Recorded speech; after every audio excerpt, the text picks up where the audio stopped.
What's up, guys? This is Coach Grant with First Down Training, and today we're going to be breaking down JACOB Eason's throwing mechanics. Guys, we're going to talk about why he has probably the strongest arm coming out of the NFL draft. We're going to talk about how to get rid of an overstride if you're a quarterback who tends to have a long stride, and just how to get more velocity on your throws, okay? And guys, if you're a quarterback and you want to improve your football IQ, you got to get better reading coverages, right? We're staying indoors.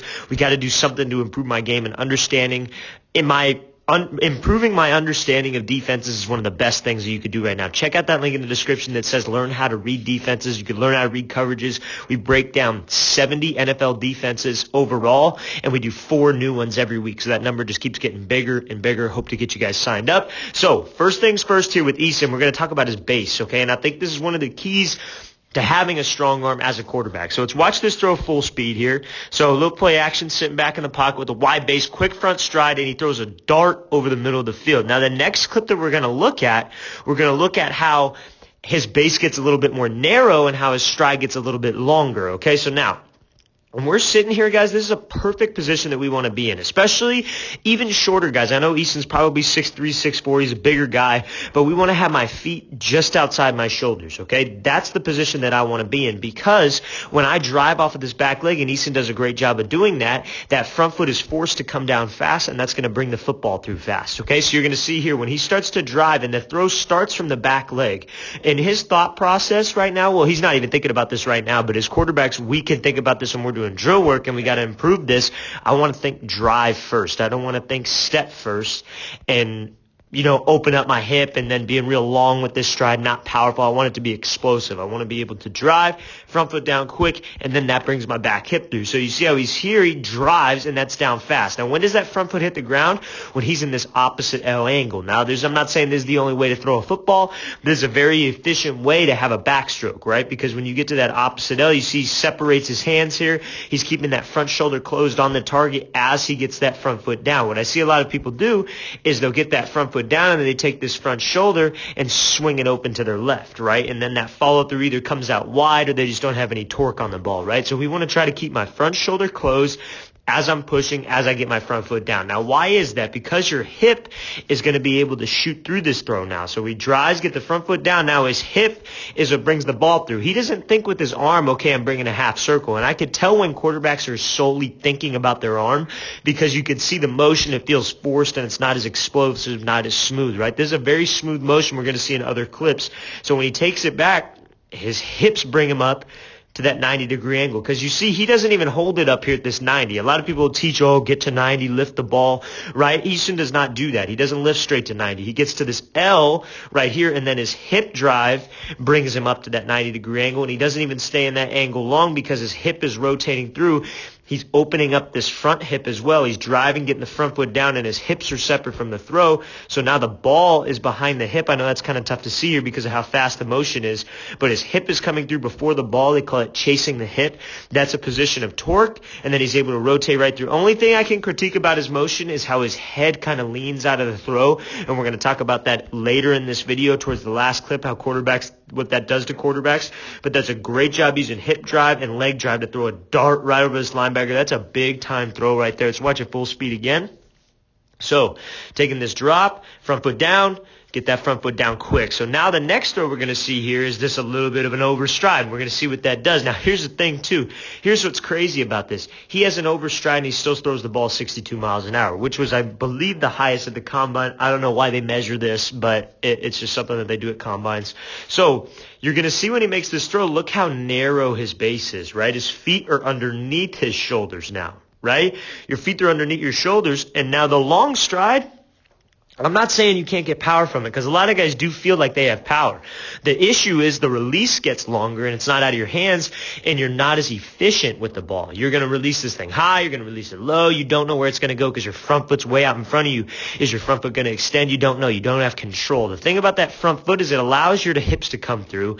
It allows a little bit more drive on the ball, right? But being on the long stride, you're going to get some power, but the ball's out slower, right? The motion's slower. I'm not going to have as much torque. It's going to be more of an arm throw, okay? But it's impressive how hard he can throw this thing right now, but I think that throw that he made in And the last clip was probably had more velocity than this right here because of his mechanics, because of his front stride. So you see, this throw is going to start from the back leg, and we can really see that here because you see how much he's driving, right? And he's not driving off the middle of his foot. What a lot of people do is they're flat-footed and they end up driving up, and they pop up, their butt pops up, the ball pops up, their front leg pops up, and they lose all kind of power. You want to be driving straight at the target. In this case, it's that pad right there, that guy holding a pad. So that's where we want to push with the inside arch of my back leg. And you see that's exactly what he does. Now I want you to look at his front foot too. Is his front foot open completely to the target? No. His front foot is just inside of the target because that is not what opens up my hips, guys. Your hips are separate from everything. That's what I mean by that. Your front foot opening and you pointing your toes at the target does not have anything to do with your hips. You could still leave this back hip behind if you don't open up that, if you even open up that front foot. All it's going to do is maybe swing this front shoulder open. So you see, I love that his foot is just inside of the target. Now his hips are what's going to rotate him, right? So you see when he's driving here, his foot comes completely out of the ground. His front hip is rotating. You see that position right there? That's hip drive. And the hip is coming through before the ball. But because you see the long stride here, what does that motion do? He gets to a little bit more of an elongated position than that last clip. Right before, he was right at this 90 and he didn't spend any time here. Now he's at this 90 at a little bit of an angle here, and now he's rotating through. The release got a hair longer. And I know that's a little bit of a difference, but in the NFL where this guy's going, those inches matter, right? So little differences like that for how long the release takes you, because that's the difference between a window being open and a window being closed in the league. But when he's sitting there in a pocket, that's fine. But this is just to show you guys, when he's sitting there in the pocket, he's got a great base, great front stride. But right now, this is showing you guys why you need to fix that over stride, because that release is just a little bit longer. He's not, because before, right, he got to this L, and you see, look, dipping this thing now. This ball's kind of dipped. In that last clip here, let me rewind it. I want you to see where he took this ball back. He was right to that L, dipped it a little bit, but he got straight to that L, and that front foot's in the ground, and now where are his hips? He never elongates. He gets to that L and he goes straight up to 90. L, 90 because of his hips and because of that front foot was down. But now he's here. He dips the ball. Now he's got this long release, and now he's throwing through. And this ball is trailing him a little bit more, dipping this thing, dipping that shoulder, or dipping behind his head a little bit, okay? That's the power of a quick stride. Little change like that to your motion, but see, here's the deal. He makes up for it with a lot of talent, right? But guys that maybe don't have as much of a talent with their arm, they got to rely on great mechanics to make the throw. That's going to be a bigger problem, okay? But now, see, hips are still coming through, but you see with the long stride here, this back leg gets left behind him, right? So when he rotates through, you see how this leg extends, and then his butt kind of pops up high, right? That's not a position that I want to be in, and this is a common thing that I see in a lot of quarterbacks who have an overstride, is this back leg pops or gets long, right? And as a tall guy like him, he should be using a lot of his legs. So that's the issue with that overstride. You see how he's kind of in this not strong position right here with his legs, or not.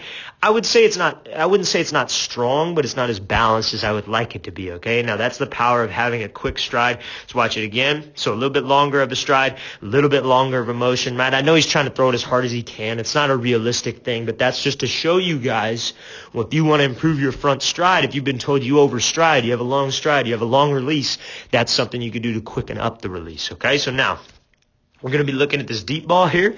So let's watch it full speed. We're just going to talk about his head leaning out of the throw a little bit and your hip drive on a deep ball, okay? So you see how he's here making this throw. Now, what I want you to see is how he kind of dips that front shoulder, and his shoulders are kind of at this 45-degree angle, right? So that's what we got to do. Anytime we're throwing deep, anytime we're throwing with touch, my shoulder arc is very important, because your hip drive is what gets the ball to go up and over for you, okay? So when you take this ball back with your front shoulder arc, now all we got to do is drive through with these hips, and that's what's going to get the ball up and over, as long as I leave my follow through up in the air like I'm supposed to, right? So he's here, takes the ball back, and look what's coming through. His hip is coming through, but one of the key things here as a quarterback is we don't want to lean out of this throw with my head, okay? So he doesn't do it too much, not as much as I thought actually on this clip, but you could see how he kind of has his body angled to the left here, right? There was another clip, maybe I didn't include it in this video, where he's really leaning out of this thing with his head, and what that's going to do is push your follow through. He doesn't do a bad job on this one. That's a tough thing to do on a deep ball, to try to keep your head completely straight. So I'm not going to even critique that, but I wanted to mention that to us quarterbacks. When I bring this back hip through on a deep ball, I still got to focus on keeping my shoulders square and my eyes level, not swinging my head out of there. He does a pretty good job of that on this one, right? So you're up at that arc, and your hips are bringing you through, and your follow through, you look where he's extending this follow through, up in the air like he's throwing darts, right? That's a great job here by JACOB Eason. Good deep ball mechanics, letting this thing fall right in the bucket. Let's watch it again one more time here. So dropping back, arc the shoulders, rotate up and over this throw, just throw a dime downfield. Great ball. All right, guys, I really want to thank you for watching. I really appreciate it, guys. Please leave in the comments any questions you guys have. I'll make sure to get back to you. And again, guys, if you want to get better reading coverages, understanding defenses, check out that link in the description. I'll see you guys next time.